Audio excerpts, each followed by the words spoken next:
Hello दोस्तों, exam warriors begins YouTube channel में आपका स्वागत है। ये है इतिहास का भाग 13 जिसमें मैं लेकर के आया हूँ स्वतंत्रता आंदोलन 1857 का विद्रोह से संबंधित कुछ महत्वपूर्ण जीके क्वेश्चंस। इसके पहले इस चैप्टर से 3 वीडियोज ऑलरेडी बना चुका हूँ। आप उन वीडियोस को भी जाकर के देख सकते हैं। उनमें भी मैंने काफी इंपॉर्टेंट क्वेश्चंस कराए हैं। ये जो भी क्वेश्चन कराए जाते हैं वो आपके आने वाले सभी कॉम्पिटिटिव एग्जामिनेशंस के लिए इंपॉर्टेंट है। चाहे वो एग्जाम्स आपका यूपीएससी का हो, आरओ एआरओ दे रहे हो, SSC, CHSL, CGL, NTPC, banking, state PSC, संविदा, पुलिस, एसआई, सभी एग्जाम्स में जहां भी स्टैटिक जीके क्वेश्चन पूछा जाता है या फिर सब्जेक्टिव जीके जहां पर ज्योग्राफी, फिजिक्स, केमिस्ट्री, बायोलॉजी, इन सभी से प्रश्न पूछे जाते हैं, उन सभी एग्जाम्स के लिए काफी इंपॉर्टेंट है। खासकर उन एग्जाम्स में जहां पर जीके का वेटेज काफी ज्यादा रहता है। ऐसे पेपर्स की प्रिपरेशंस के लिए आपको इन सभी प्रश्नों की प्रिपरेशन करनी चाहिए और तैयारी करनी चाहिए ताकि आप उन प्रश्नों को इजीली कर सकें। आप मुझे मेरे फेसबुक पेज, ट्विटर और टेलीग्राम पर मुझे ज्वाइन कर सकते हैं।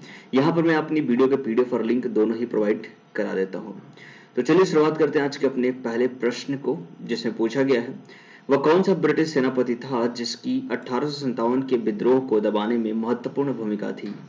देखिए 1857 का जो विद्रोह था भारतीय इतिहास में होने वाली सबसे बड़ी घटनाओं में से एक थी और इसे प्रथम स्वतंत्रता संग्राम भी बोला जाता था। ये युद्ध इतना बड़ा था और इतना मास लेवल पे हुआ था इसमें कि ब्रिटिश सरकार को इसके बाद कंपनी से गवर्नमेंट, कंपनी का जो शासन इंडिया में चल रहा था उससे उसका जो शासन था वो ब्रिटिश गवर्नमेंट को लेना पड़ा था। ब्रिटिश गवर्नमेंट को यहाँ पर हस्तक्षेप करना पड़ा था।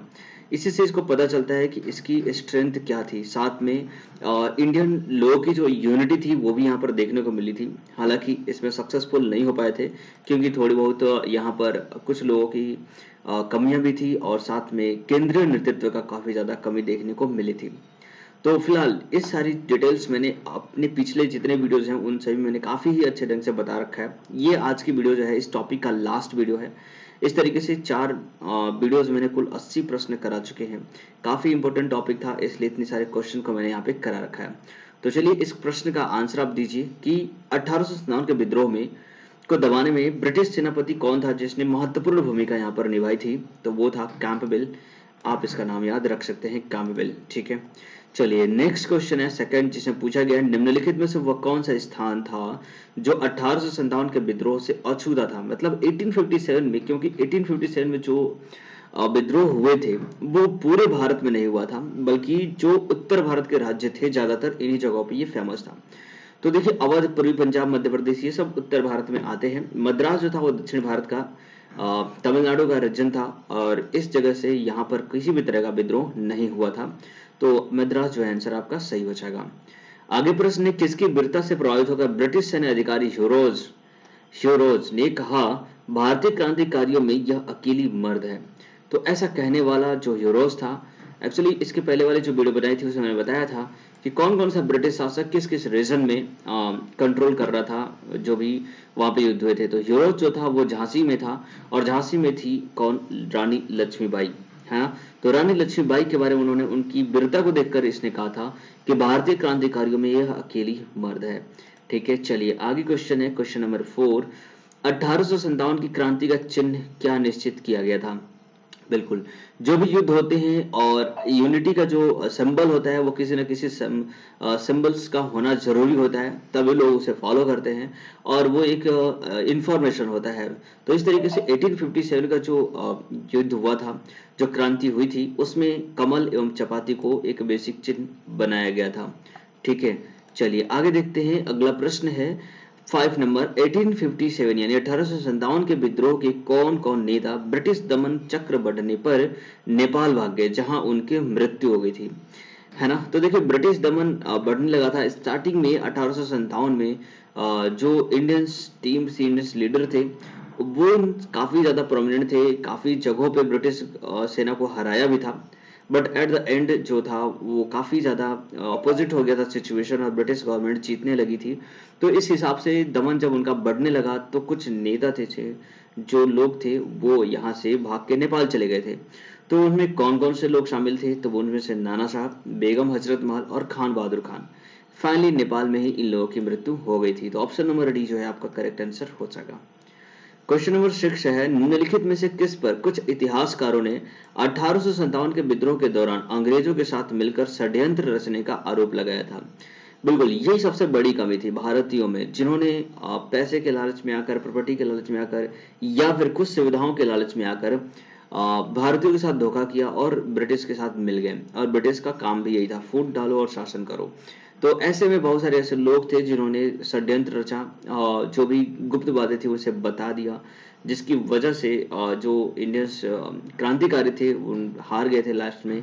तो यहाँ पर जीनत महल जो थी उनके ऊपर यह आरोप लगाया गया था कि उन्होंने 1857 के विद्रोह में अंग्रेजों का साथ दिया था। ठीक है, आगे देखते हैं। अगला प्रश्न है जिसमें सूची 1 को सूची 2 से सम्मिलित करना है, और यहाँ पर जो सूची 1 में बातें लिखी गई हैं वो अपदस्थ शासकों के आंदोलन के बारे में बताई गई है। कुछ आंदोलन ऐसे थे जो इसमें कोई शासक नहीं था बल्कि ग्रुप था। ठीक है, तो यहाँ पर एक युद्ध हुआ था, खुर्दा या उड़ीसा का पाइका विद्रोह। ठीक है, तो ये पाइका विद्रोह को आपको याद रखना है। पाइका विद्रोह कब हुआ था? त्रावणकोर के दीवान के बेल्लूपंथी का विद्रोह, मैसूर के शासक का विधवा कित्तूर चेन्नम्मा का विद्रोह और गंजाम के जमींदार धनंजय भांचा का विद्रोह। तो इन सभी लोगों ने भी विद्रोह किया था, जो कि एक शासक नहीं थे, अपने रीजन में काफी ज्यादा प्रोमिनेंट थे। तो इन लोगों का जो टाइम पीरियड था वो आपको यहाँ पे मैच करना है। तो देखिए, जो उड़ीसा का पाइका विद्रोह था वो 1804 से 6 के बीच में हुआ था। त्रावणकोर का दीवान का जो विद्रोह था 1808 से 9 के बीच में हुआ था। मैसूर के शासक विधवा कित्तूर चेन्नम्मा का जो विद्रोह था 1824 से 29 में हुआ था। और गंजाम के जमींदार धनंजय भांजा का जो विद्रोह था 1835 में हुआ था। तो इस तरीके से ये क्रम मिलता है, ए का पहला, बी का दूसरा, सी का तीसरा और डी का चौथा। ऑप्शन नंबर ए जो है वो आपका करेक्ट आंसर हो जाएगा यहाँ पर। ठीक है, चलिए देखते हैं आगे अगले प्रश्न को। इसमें भी सूची 1 को सूची 2 से सम्मिलित करना है। इसमें भी अपदस्थ शासकों को आश्रितों का विद्रोह यहाँ पर दिया गया है, जिसमें ए नंबर ऑप्शन है रामोली विद्रोह, गडकरी विद्रोह और सावंतवाड़ी विद्रोह। ठीक है, तो ये सभी विद्रोह का टाइम पीरियड क्या था वो आपको बताना है। तो देखिए, रामोली विद्रोह जो था 1822 से 25-26 तक हुआ था। वहीं गडकरी विद्रोह और सावंतवाड़ी विद्रोह ये दोनों ही 1844 में हुए थे। तो इस तरीके से ऑप्शन नंबर ए जो है आपका करेक्ट ऑप्शन हो जाएगा यहाँ पर। ठीक है, चलिए क्वेश्चन नंबर 9 है, जो कि काफी बार प्रश्न पूछा गया पेपर में, कई बार ये पेपर में आते हैं।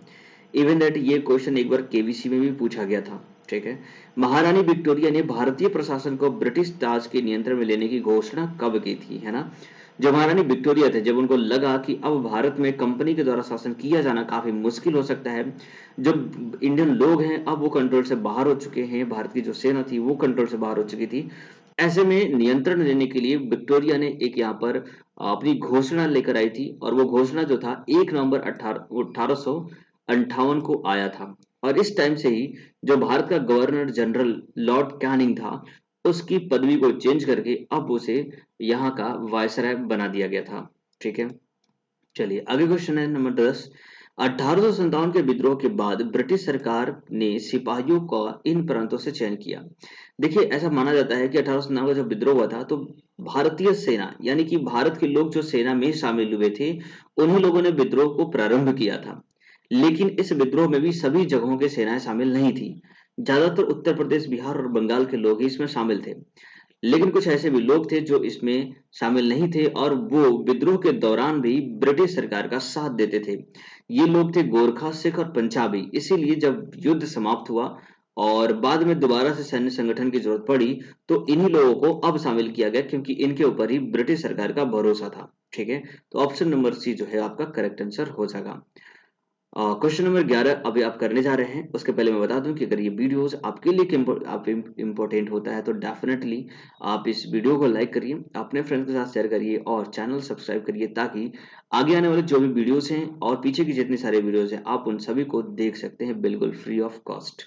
ओके, तो चलिए देखते हैं क्वेश्चन नंबर 11। निम्नलिखित में से किन ब्रिटिश अधिकारियों ने लखनऊ में अपना जीवन खोया था? है ना, तो देखो लखनऊ की बात करें तो यहाँ पर भी काफी ज्यादा क्रांतिकारियों ने काफी ही स्ट्रगल किया था। तो इस टाइम पीरियड में काफी जो ब्रिटिश अधिकारी थे उन्होंने भी अपनी जान दे दी थी। तो इनमें से जनरल नील थे, मेजर जनरल हैवलॉक और सन हेनरी लॉरेंस। तो 2, 3, 4 ऑप्शन नंबर सी जो है करेक्ट आंसर यहाँ पर हो जाएगा। क्वेश्चन नंबर 12 है, आधुनिक इतिहासकार जिसने 1857 के विद्रोह को स्वतंत्रता की पहली लड़ाई कहा था, है ना। कई बार ये प्रश्न पूछा गया है, मैंने भी एक दो बार इसे शामिल किया ऑलरेडी। तो आप बता सकते हैं अब इसका आंसर कि 1857 के विद्रोह को किसने बोला था सबसे पहली बार कि स्वतंत्रता की पहली लड़ाई है। ये थे कोई नहीं बल्कि बीडी सावरकर जी। ठीक है, अगला क्वेश्चन है, 1857 के विद्रोह के विषय में निम्नलिखित कथनों में कौन सा एक सही नहीं है ना। तो कौन सा सही नहीं है ये आपको अब यहाँ पे करेक्ट करना है। तो देखिए बताया जा रहा है कि इस विद्रोह का हर जगह शिक्षित अभिजन भारतीय द्वारा पूरे हृदय से समर्थन किया गया था। यही ऑप्शन गलत है। देखिए जो भी शिक्षित और मध्यम वर्ग के लोग थे, साहूकार और जो भी जमींदार थे, वो लोग विद्रोह में शामिल बिल्कुल भी नहीं हुए थे, क्योंकि उन्हें ब्रिटिश गवर्नमेंट की तरफ से काफी ज्यादा सहायता मिलती थी, पैसे मिलते थे और काफी सेवाएं भी मिलती थी, जिसकी वजह से ये लोग लालच में आकर इस विद्रोह में शामिल नहीं हुए थे। जो भी शिक्षित लोग थे वो शामिल इसमें नहीं थे। ठीक है, तो ऑप्शन नंबर ए जो है आपका करेक्ट आंसर हो जाएगा। बाकी की बात करें तो देखिए विद्रोह में भाग लेने वाले विविध तत्व उनके ब्रिटिश शासन के लिए घृणा के द्वारा एकजुट थी, बिल्कुल सही है। विद्रोह में हिंदू मुस्लिम एकता भी देखी गई थी, ये भी सही है। और विद्रोह दक्षिण भारत में नहीं फैला था, यह भी सही है। ठीक है, चलिए आगे देखते हैं। अगला प्रश्न है क्वेश्चन नंबर 14, भारतीय स्वतंत्रता आंदोलन का सरकारी इतिहासकार कौन था, है ना। तो देखिए भारतीय स्वतंत्रता आंदोलन का जो सरकारी इतिहासकार था वो थे एस.एन. सेन। अगला क्वेश्चन है, मंगल पांडे कहाँ के विप्लव से जुड़े थे, मतलब किस जो उनकी टीम थी, जो उनका रेजिमेंट था वो कौन सा था ये बताना है। तो देखिए वो बैरकपुर में शामिल थे, बैरकपुर में एक सिपाही की रैंक पर वो थे। क्वेश्चन नंबर 16 है, निम्नलिखित में से कौन इलाहाबाद में 1857 के संग्राम का नेता था। तो देखिए इलाहाबाद में जो 1857 के संग्राम के नेता थे वो कौन था, मौलवी लियाकत अली।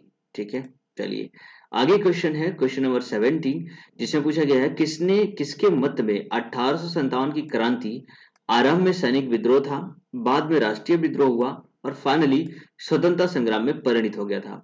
तो ऐसा कहने वाला कौन व्यक्ति था, तो वो थे एस.एन. सेन। ठीक है, अगला क्वेश्चन है 18, 1857 के संदर्भ में किसने कहा ब्रिटिश शासन को उखाड़ फेंकने के लिए भारतीय जनता की क्रांति, है ना। ऐसा ये टॉपिक देने वाले थे कोई और नहीं बल्कि कार्ल मार्क्स थे। ठीक है, इन्होंने इसको बताया था कि ये ब्रिटिश सरकार को फेंकने वाली एक भारतीय जनता की क्रांति है। क्वेश्चन नंबर 19 में सूची 1 को सूची 2 से सम्मिलित करना है, जिसमें पुस्तक के नाम और उनके लेखक के नाम दिए गए हैं, इनको आपको मैच करना है। तो देखिए पुस्तकों के नाम में दिया the first Indian of independence 1857, इसके बारे में लिखा था किसने, कार्ल मार्क्स ने। और जो अगला है the college of the Indian revolt, जिसे लिखा था सर सैयद अहमद खान। और the first war of independence, ये लिखा था बीडी सावरकर जी ने। और 1857 के टॉपिक से रिलेटेड एक बुक आई थी जिसको लिखने वाले कौन थे, एस.एन. सेन जी। तो इस तरीके से ए का पहला, बी का दूसरा, सी का तीसरा, डी का चौथा, ऑप्शन नंबर ए जो है करेक्ट आंसर हो जाएगा। आज के आखिरी प्रश्न को करते हैं क्वेश्चन नंबर 20 को, जिसमें पूछा गया कि जातीय आधार पर 1857 के विद्रोह के दमन में अंग्रेजों का सहयोग करने वाले कौन थे। तो देखिए अंग्रेजों के सहयोग करने वाले जो लोग थे उनमें ज्यादातर जो लोग शामिल थे सिख, गोरखा और पठान। ऑप्शन नंबर ए जो है वो करेक्ट आंसर हो जाएगा। ठीक है, तो यहाँ पर आप देख रहे हैं कि सारे प्रश्नों को मैंने करा दिया। Thanks for watching till the end of this video. और उम्मीद करता हूँ कि आपको ये वीडियो काफी पसंद आया होगा, इसलिए वीडियो को जरूर लाइक शेयर करें और अपने फ्रेंड के साथ शेयर करने के बाद चैनल को सब्सक्राइब कर दें, ताकि जो भी वीडियोज मैं अपलोड करूँ उन सभी वीडियोज को आप देख पाएं और उन सभी प्रश्नों को आप समझ पाएं। ठीक है, आपका दिन शुभ रहे। जय हिंद, जय भारत।